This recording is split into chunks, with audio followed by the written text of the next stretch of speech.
Today we're going to start the process of solving equations. Now I teach it a little differently than other teachers because I use a poem to help guide us through the process.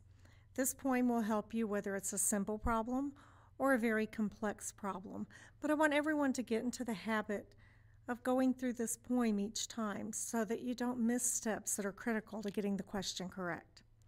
So first we're going to start with one vocabulary word that you're going to see all the time in algebra, and that is solution. The vocabulary word solution. Solution means something that makes an equation true. So as we're solving our equations, our solution is the number or the answer that makes the equation true. The cool thing about knowing that the solution makes the equation true is once you get an answer, you can plug that answer back in and make sure it still makes the equation true. So the cool thing about solving for a single variable is that you can always test it and make sure that you got the right answer. So on example number 1, we've got a solution of x equals 4. We want to verify that that's true. So we're going to plug in, instead of x, we're going to put in 4. And see if that still keeps our equation true. So 3 times 4 is 12. 12 equals 12. So we know that our solution is correct. Now in this second one, we've been given that the solution is 7. Well, remember, a solution has to make the equation true. So let's see if 7 is correct. So we have 7 instead of our x. So we'll plug it in. 7 minus 3 equals 10. Well, we pretty much all know that 7 minus 3 does not equal 10. So no, our solution x equals 7 is not correct. So we would know to go back and try again. Okay, so let's start in with a poem. The first thing it says is to draw a line down the middle to define my space. So we're always going to draw a line right down our equal sign. This defines our space. What that means is we have to do special things if we're going to cross that line. We just can't move stuff from one side to the other without following process and mathematical rules. The second line then says, then distribute and combine to start my race. So if you'll think about last class when we were working on combining like terms and distributive property, we weren't working with an equal sign in our expression. We were just working with expressions. You can combine and distribute as long as you don't cross the equal sign. So just think of it as two expressions that we've drawn a line down the middle of. We will distribute and combine on each side. Now if you look at number 3, there's nothing to distribute on either side. There's nothing to combine on either side. So we've gotten through the first 2 lines. The next thing it says is to circle what I'm solving for. So in this case, we're solving for x. And I notice that I only have one x term. Now go ahead and circle the full term, including the sign. So this is a positive 3x that I've circled. So the line says circle what I'm solving for and move left if there's need. What that's saying is I have to get what I'm solving for all over to the left side of the equation. If there'd happened to have been something on the right or something on the left and the right, we would have taken care of moving it at this point in the poem. Now this next part is new. This is something that I don't think any other teachers do, but I have developed it over the last couple of years to help my students not miss questions that have negatives in it. Negatives tend to mess up more solving equations than anything else. And so dealing with negatives is becoming extremely critical to make sure you get the question correct. So we do it using a smiley face. So the line says, I start my smiley face. So I'm going to come over here to the side and I'm going to start a smiley face by drawing a circle. Now, the whole thing with a smiley face is if the term I'm solving for is positive, I can go ahead and fill out my smiley face. So I look, and my term that I'm solving for is positive 3x. So since it's positive, I can go ahead and make my smiley face.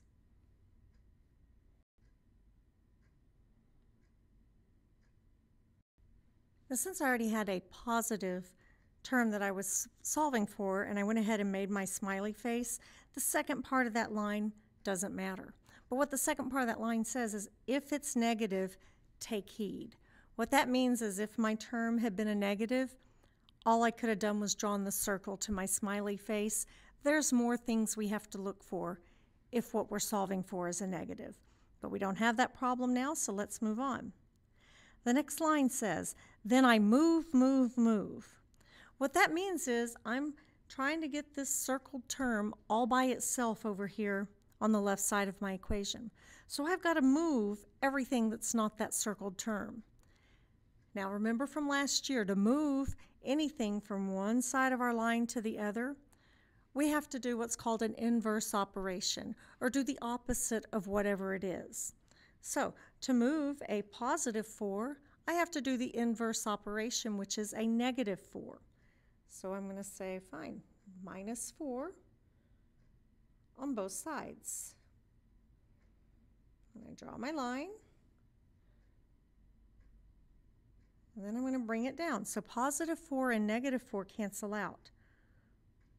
So I can just bring down my 3x equals, and then I have 19 minus 4 is 15.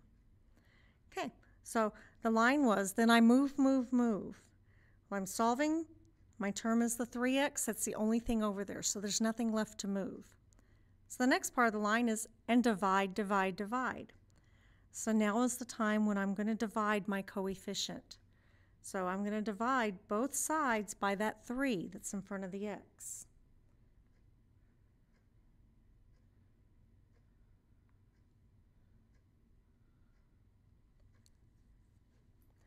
And then we just finish the equation. 3 divided by 3, those always reduce down to 1. So I've just got my 1x equals 15 divided by 3 is 5. Okay, so that's what I have as my solution. I want you to pause the video, plug this back in, and verify that we've got it correct. Okay, so now that we know that we've done it correctly, let's go ahead and move on to number 5. I'm going to go ahead and take number 5 and make it a little bigger for us to work with. Okay, so starting at the beginning of the poem, draw a line down the middle to define my space. I'm going to draw my line, and then I'm going to distribute and combine to start the race. So I look at the left side, there's nothing to distribute or combine. I look at the right side, nothing to distribute or combine. Then I circle what I'm solving for. So I'm going to go ahead and circle. Looks like this time I'm solving for a z, so I've got a positive 5c. I circle what I'm solving for and move left if there's need. Well, my z is already on the left side, so there's no need there. And then I start my smiley face. Start that over here. If it's negative, take heed. Is my 5z a positive or a negative? Well, it's positive, so I can go ahead and complete my smiley face. So go ahead and get my dots, my happy smile. Okay, so now we move to the next line, which says, then I move, move, move. So we're going to move everything that is not the circled term we're solving for. So if I look at this, I'm solving for 5z. I need to move this negative 13. So the opposite operation, the inverse operation to negative 13 or to minus 13 is plus 13 or positive 13. So I'm going to go ahead and I'm going to add 13 to both sides of my line. Remember, that line is our balancing act as well. Whatever I do to one side of the line, I've got to do to the other. Need to stay in balance. Okay, so let's bring down what we've got. Our 5z comes on down. Nothing's changed there. Negative 13 and positive 13 cancel out. And then I have a negative 3 and a positive 13. So remember, now I've got a negative and a positive, so I'm going to subtract. So 13 minus 3 is 10, and I'm going to keep the sign of the bigger number. The bigger number is the 13, so it equals positive 10. Okay, so my line says I move, move, move. There's nothing else to move. Now I divide, divide, divide. So I'm going to divide both sides by that coefficient. And what I come up with is z equals 2. Okay, now pause the video, and I want you to check and make sure that plug 2 back into the equation and make sure that it's correct. All right, now it's time to turn the page and do the back side of this. Okay, number 7. What's different about number 7 is we've got that -9 in parentheses, and we have a minus -9. So let's go ahead and start with our point. We draw the line down the middle to define our space. Then we distribute and combine to start the race. So really, since we have a minus -9, we need to distribute that minus to the -9, get rid of those parentheses, kind of clean that up. So we're going to go ahead and multiply our minus times our -9, and what we have now is 17 equals z plus 9.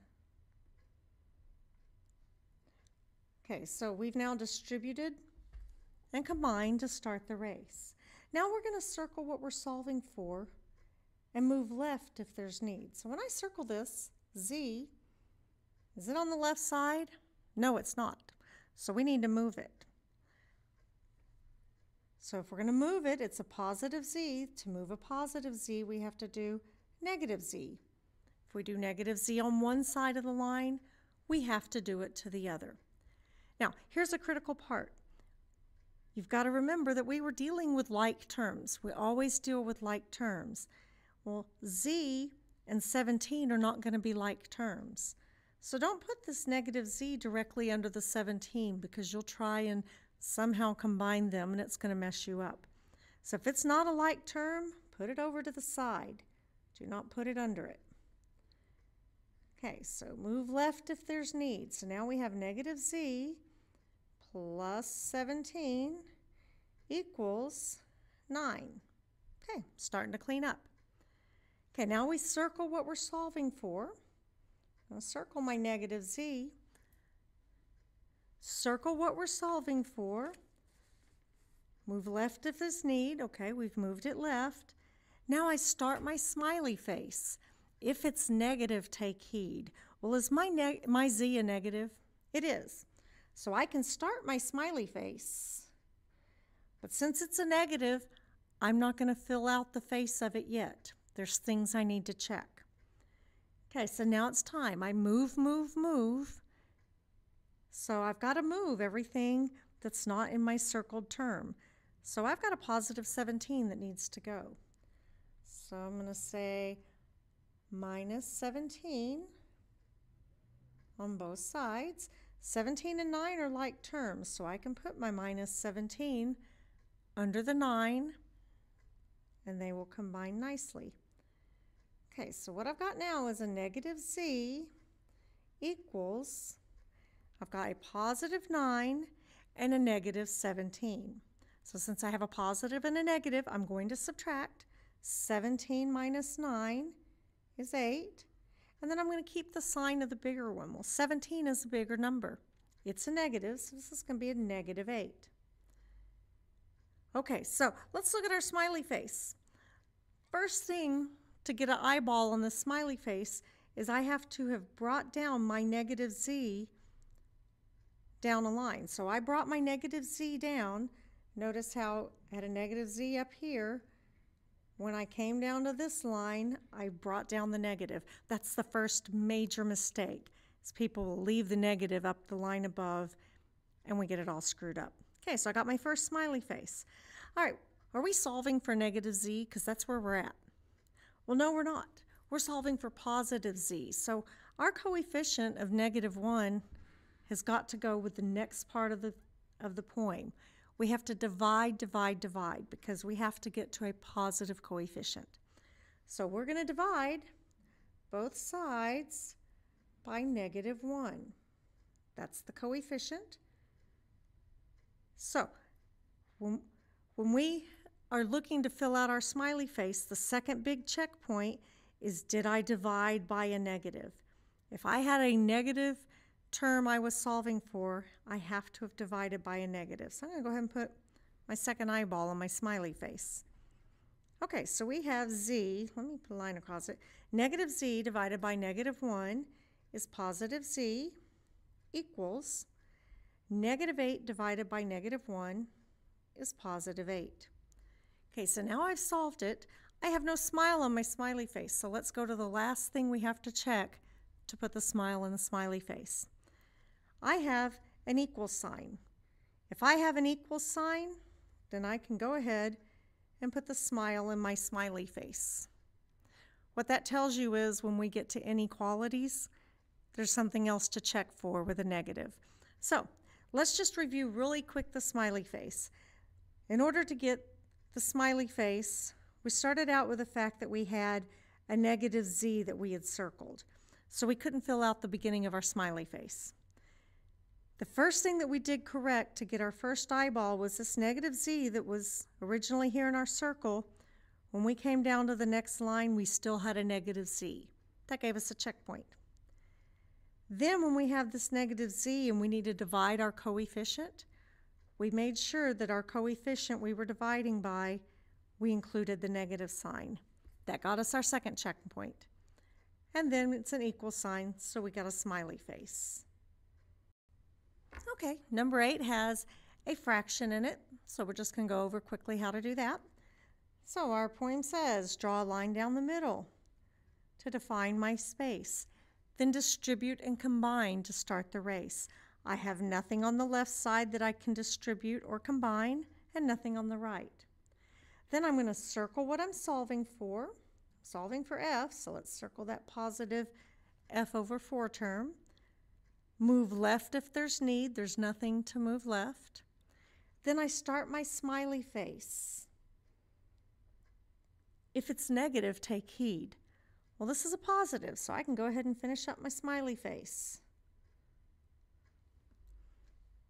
Okay, then I move, move, move. Okay, well, we're moving what's not circled. So we have a -5 that needs moving. So to move it, I have to do the opposite of what it is. So -5, the inverse operation, is +5. So I got to do that to both sides. Okay, so I'm going to bring down my f divided by 4.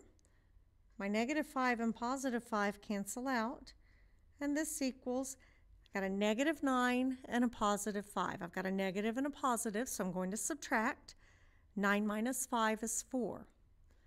Then I look, my 9 is bigger than my 5, my 9 is negative. So my 4 is going to be negative. Okay, so the next part of our line is, and divide, divide, divide. Oh, Miss Shannon, what do I do? This is weird. I've already got a f divided by 4. Well, let me take you back to reminding you that there is a 1 in front of that f. So really what my coefficient is, this is the same as saying 1/4 f. So what is my coefficient to f that I'm going to be dividing by? 1/4. So divide, divide, divide. I'm going to put my dividing line, and I'm going to put my little fraction 1/4 in parentheses on both sides. Now, if you're ready to turn off the video because you're just not going to deal with fractions, let me remind you that in 9th grade on, you use your calculator. So you're going to be using your calculator to put this in. And when you put this in, just like every other coefficient, a number divided by itself reduces to 1. So the 1/4 and the 1/4 reduce to 1. So we just have an f. And then if you put this in your calculator, -4 divided by parentheses 1/4, you're going to end up with -16. So we've got f equals negative 16, and that's our solution. Okay, number 9 is the last one we're going to work through step by step. Number 9 is weird and scary looking, and it almost is off the map of our poem. Because when we start our poem, it says draw a line down the middle to define my space, then distribute and combine to start the race. Well, I look over on the left side and I've got the whole term on top divided by a 3. It's a mess. It's one single term altogether. So I can't just circle the Q because it's right now a Q divided by 3. So really this is kind of a distribution. What I'm going to do is I've got to get rid of that divided by 3. So what is the opposite of divided by 3? Well, the opposite is multiplied by 3. So I'm going to take my whole left side and I'm going to multiply it times 3. Now, I can't just do this unless I do it to both sides. So I'm going to have to take my right side and multiply it also by 3. Now, since I've done the same thing to both sides, it stays equal. Okay, so now my multiplied by 3 divided by 3, my two 3's cancel out. So we'll just cross those out. And that just leaves me with Q plus negative 5 equals 8 times 3 is 24. And then from this step, we just go ahead and finish the problem. So I'm going to press pause and have you finish the problem and then come back and check your answer. Okay, now check all of your answers against the ones here on the screen and make sure you got them correct. And then I'm going to scroll the screen down and look at the two application ones and make sure you got those correct. If you have any questions, come ask me before or after class or during tutoring.